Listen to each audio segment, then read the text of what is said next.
Now, on the 1st of June, this lovely Wednesday, it's probably more appropriate for us to talk, as we have been this week, about the outdoors, the garden, the things maybe you've been avoiding that you shouldn't have been avoiding and that you might need some expert advice and help on. So, in order to do that for us, I'm delighted to welcome to the studio Richard Sweetenham from Dermot Casey Tree Care. How are you, Richard? Thanks very much for coming in. John Mullins from Stone Age in Cracora. How are you, John? Morning, Joe. And it's a welcome to Liam Whelan from A Room Outside. How are you, Liam? Morning, Joe. Okay, let us start then. We'll get to barbecues and that sort of thing in a moment. But Richard, tree care. Complex enough, isn't it, if you don't know what you're at taking care of trees in your garden? Yes, Joe.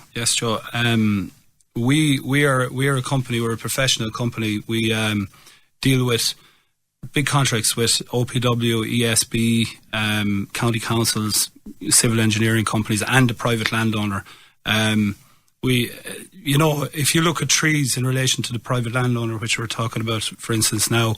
You're talking about a person has a duty of care in relation to their trees, because they're illegal. Yeah, absolutely. You know, if something happens to the tree and it falls outside their garden and hurts someone, there's a legal side to that. I didn't know that. Absolutely. So, tree care and tree maintenance is very important as an ongoing concern for any person or any garden owner, any house owner.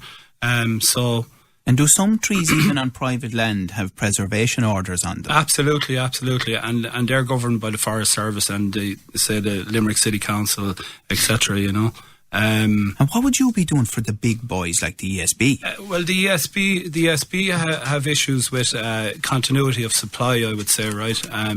So their feeder lines, their power lines which come to a household, if a tree comes in contact with it, it can compromise that supply. So the important thing is that it's not compromised. Obviously, they have a charter with the customer that supply has to be guaranteed at all times. But the other thing I would say in relation to electricity, this is quite important, is it's like a silent hazard in your garden. Say you might have a power line which is going through, say a Lelandy hedge or a tree or something like that. The best thing is not to go at the tree work yourself, because we'll say it should be reported to the ESB or ourselves, and we'll report it on to the ESB. We can deal with a situation like that with highly trained staff. So what, they come out and they... Yeah, they pay for it. It's part of the service, the ESB service, but... and you physically cut it back?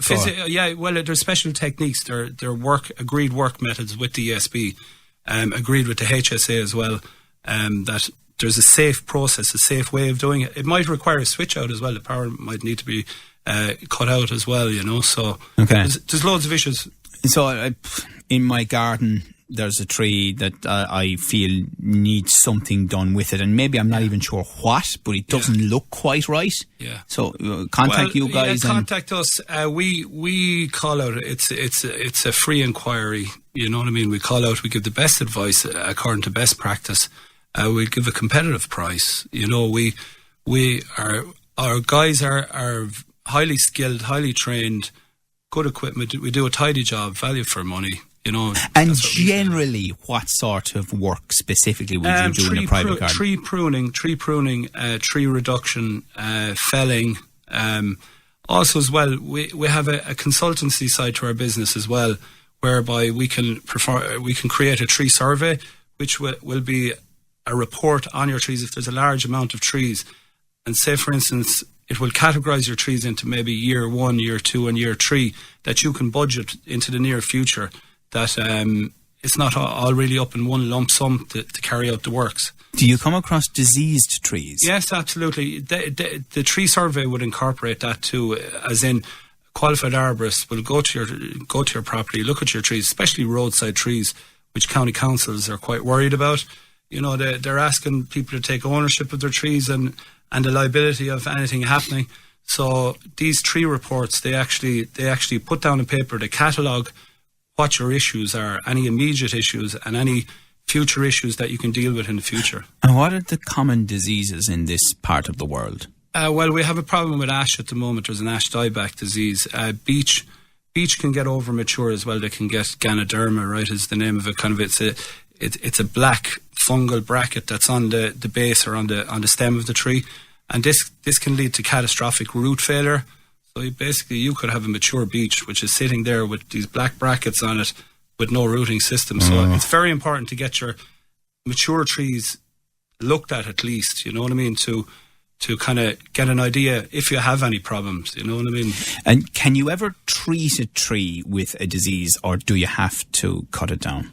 Really, in that situation with Ganoderma, it would be a case that you would have to take it out, because the thing is, it can transfer into closer trees close by, so you don't really want it to move on to the next tree. So, are you at all still dealing with the legacy of the terrible storms we had? Yes. We've had a very busy 2 years as a result of the storm, especially around the time of the storm. There was a lot of damage done to trees nationally. And still, the immediate work was probably done at that stage where there was trees down and trees fell in the storm. They had to be cleared immediately.